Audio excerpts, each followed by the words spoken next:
It's late at night. The world outside is quiet, but your mind isn't. You lie in bed replaying every mistake you made today. That awkward thing you said, the task you didn't finish, the goal you didn't hit. Your thoughts spiral as your inner critic grabs the mic and starts a monologue. You're not trying hard enough, you're behind. You're messing up. Again. You turn over, pull the blanket tighter, and try to escape. But you can't outrun a voice that lives inside your own head. Hello everyone, and welcome. Today, I want to talk about something deeply personal, yet universal. A voice we all know, even if we pretend we don't hear it.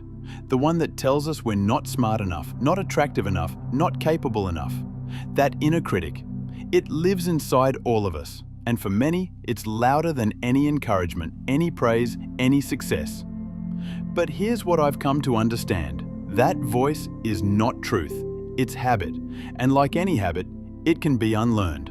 Today, I want to help you silence your inner critic and start rewiring your brain towards self-compassion, clarity, and confidence. Let's begin. Let me ask you something. When did that voice first appear for you? For me, it started in childhood. Maybe it was a teacher's disapproving look, or being compared to a sibling, or hearing, "You should know better," one too many times. Little by little, I started internalizing those messages, and eventually, I didn't need anyone else to criticize me. I had learned to do it myself. Sound familiar?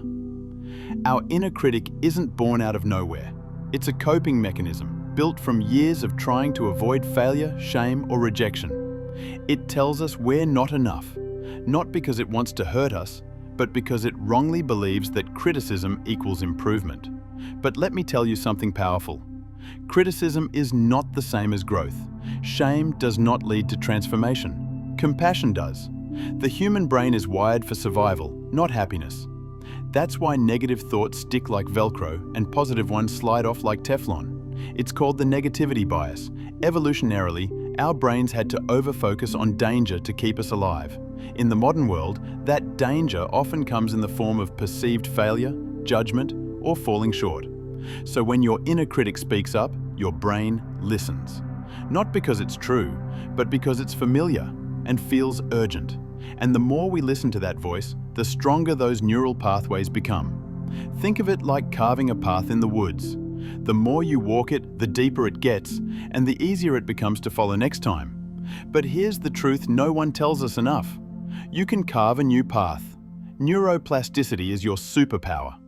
It's your brain's ability to change itself. And every time you challenge a negative thought and replace it with a supportive one, you're doing just that. This isn't about toxic positivity. It's not about pretending you're perfect. It's about meeting your imperfections with curiosity instead of shame. Try this the next time your inner critic starts talking. Instead of saying, "I'm such an idiot," say, "That didn't go the way I wanted, but what can I learn from it?" Instead of saying, "I'm behind," try, "I'm doing the best I can with the tools I have today." Your brain doesn't need perfection. It needs repetition. Every time you show yourself kindness, you're literally rewiring the architecture of your mind. Let's make this actionable. Here are 5 tools I've personally used and still use to quiet my inner critic. 1. Name the voice. This may sound a little odd, but hear me out. Give your inner critic a name. When mine gets loud, I call it the perfectionist. Sometimes it's the drill sergeant. Other people I've talked to use names like the judge, negative Nancy, or even Bob. Why? Because naming it creates distance. It separates you from it. Instead of saying, "I'm such a failure," I catch myself and go, "Oh, there's the perfectionist again." That subtle shift helps me remember that voice is not the truth. It's just a pattern. It's just noise I've been listening to for too long. Try it. Next time that harsh voice shows up, give it a name. And don't take it so seriously. Treat it like an annoying coworker whose opinion you didn't ask for. 2. Write down the thought and talk back. When the inner critic whispers something cruel, don't let it sit and fester in your mind. Get it out. Grab a pen or open your notes app and write down exactly what it said. You're lazy. You're not smart enough. You'll never succeed. Then, this is the important part, write a response. Imagine you're defending someone you love. It might look like, inner critic, you're always behind, everyone else is ahead. You, actually, I'm making progress at my own pace. I don't need to be on anyone else's timeline. This process, which psychologists call cognitive restructuring, helps rewire your brain in real time. You're replacing a destructive loop with a constructive one. Do it consistently, and over time, you'll notice you stop believing every thought you have. 3. Use the "what would I say to a friend" rule. Let's say your best friend comes to you and says, "I totally bombed that presentation. I'm such an idiot." Would you say, "Yeah, you really are a failure"? Of course not. You'd probably say, "Hey, it wasn't perfect, but you showed up, you tried. You'll do better next time." But when it's us, we go straight to self-destruction. That's where this rule comes in. When your inner critic flares up, pause and ask, If someone I love said this to me, what would I say back to them? then say it to yourself. Out loud if you can. Look in the mirror if you're brave enough. It will feel weird at first, but keep doing it.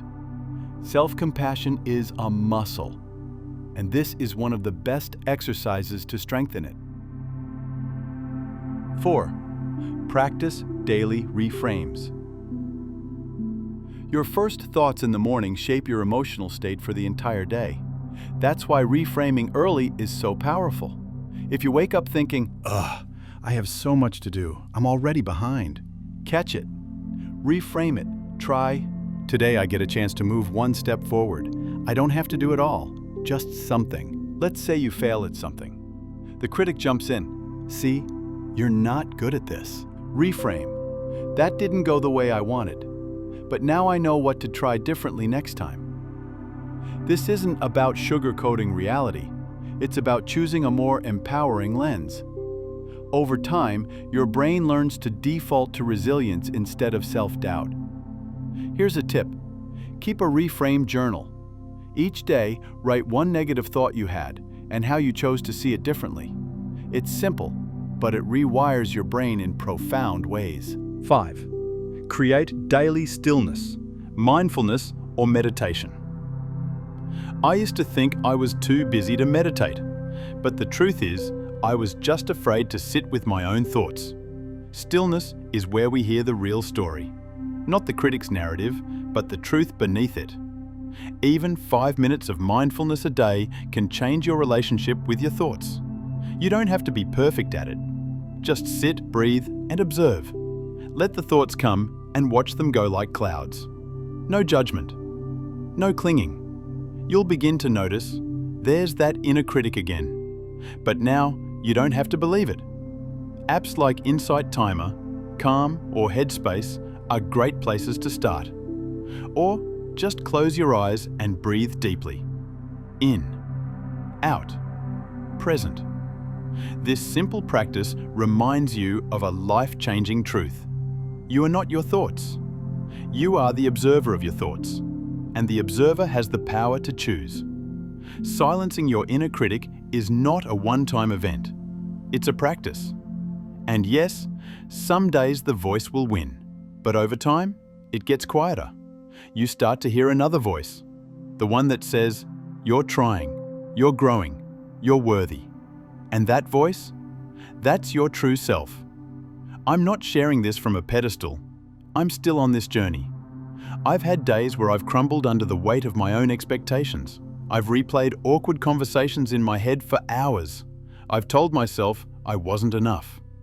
But now, I catch it faster. I speak to myself with more kindness. And I remind myself daily, I'm not broken. I'm becoming. And so are you. If this message spoke to you, if you recognized that voice inside your own head, know this, you are not alone. And more importantly, that voice isn't you. It's a collection of echoes from your past. You can choose a different script. You can rewrite the narrative. Silencing your inner critic doesn't mean you'll never feel doubt again. It means you stop letting that doubt define you. It means you become the author of your thoughts, not their victim. Sometimes the best way to quiet the inner critic is to drown it out with kindness, inspiration, and encouragement. That means curating your environment. Follow creators who inspire growth, not shame. Read books that empower you. Talk to people who remind you of your worth, not your shortcomings. Your environment becomes your inner echo chamber. So ask yourself, what voices am I letting in every day? Do they nourish me or drain me? If this video helped you in any way, please hit the like button and subscribe for more. And more importantly, share this with someone who needs to hear it today. You never know who might be battling their own inner critic right now. You are enough. Not when, not if, right now.